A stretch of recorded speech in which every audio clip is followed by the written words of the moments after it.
ప్రాచీన భారత సూక్తి ఒక అద్భుతమైన సత్యాన్ని చెబుతుంది. అర్ధరోగ హరి నిద్రాహ అంటే సరైన నిద్ర సగం రోగాలను హరించి వేస్తుంది అని. ఈ సూక్తి భావం చాలా స్పష్టం. మంచి నిద్ర ఔషధం లాంటిది. అది శరీరాన్ని మళ్ళీ మళ్ళీ ఆరోగ్యంగా తయారు చేస్తుంది. మనిషికి ఆహారం ఎంత ముఖ్యమో తగినంత నిద్ర కూడా అంతే ముఖ్యమైనది.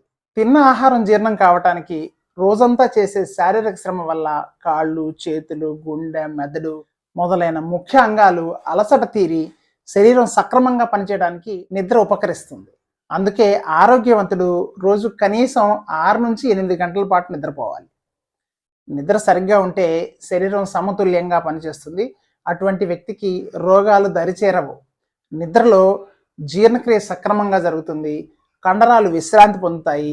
గుండె, మెదడు పునరుద్ధరణ చెందుతాయి. రోగ నిరోధక శక్తి బలపడుతుంది. అందుకే మన పూర్వీకులు చెప్పారు, మంచి నిద్ర సగం రోగాలను హరించి వేస్తుంది అని ఈ సూక్తికి అర్థం.